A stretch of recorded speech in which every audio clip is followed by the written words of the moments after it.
Have you ever wondered what you would do to frighten Lazarus after he'd been raised from the dead? What would you do to threaten him? Lazarus, I'm going to kill you. Caligula said, I'm going to kill you. He says, ha ha ha. And he says, stop ha-ha-haing, I'm going to kill you as I'm killing all the Christians. He doubles over in uncontrollable laughter, comes up for air and says, Caligula, haven't you heard? Death is dead. Death is dead. How do you frighten somebody who's already been there and knows the one who's going to let him out?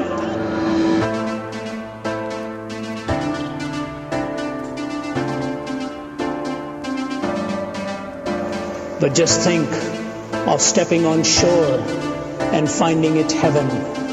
Of touching a hand and finding it God's hand, of breathing new air and finding it celestial,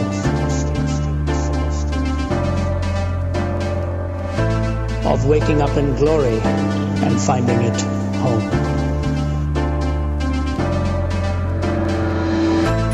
Ladies and gentlemen, your hope and mine in Christ is that one day we will be with God.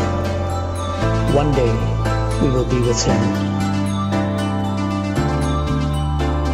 We look back upon history and what do we see? Empires rising and falling, revolutions and counter-revolutions, wealth accumulated and wealth dispersed.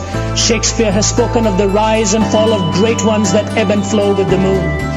I've heard a crazed, cracked Austrian announce to the world the establishment of a German Reich that would last 1,000 years. I've seen an Italian clown saying he was going to stop and restart the calendar with his own ascension to power.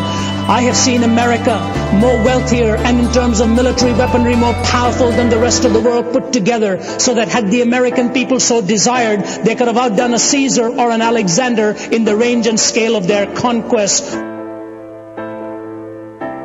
Hitler and Mussolini dead, remembered only in infamy.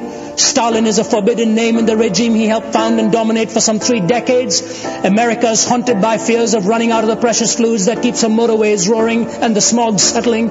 All in one lifetime, all in one lifetime, all gone with the wind. Behind the debris of the fallings of our solemn supermen and imperial diplomatists lies the gigantic figure of one person, because of whom, by whom, in whom, and through whom mankind may still survive, the person of Jesus Christ.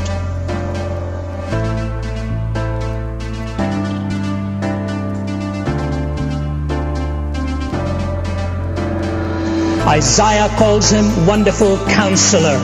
Peter looks at him and says, you are the Christ, the Son of the living God. The Apostle Paul, Saul at that time in Acts chapter 9 says, what shall you have me to do, Lord? Thomas raised his hand and touched his side and said, Thee, my Lord and my God, ho kuriosmu, ho theosmu, the Lord of me, the God of me. When Pilate looked at him and said, Art thou the Christ? He says, You have said it. When the priest looked at him and said, Are you the Son of God? He says, You're right in stating that I am the Son of God. And in John chapter 14 he says, In my Father's house are many mansions. If it were not so, I would have told you. I go to prepare a place for you, that where I am you may be also. Lord, where are you going? If we don't know where you're going, how can we find the way? I am the way, I am the truth, I am the life. No man comes unto the Father except through me. Show us the Father, Lord. If you've seen me, you've seen the Father. Philip, have you been with me so long and you don't know that when you've seen me, you've seen the Father? I and my Father are one. And he who believes in me, greater things than these shall he do.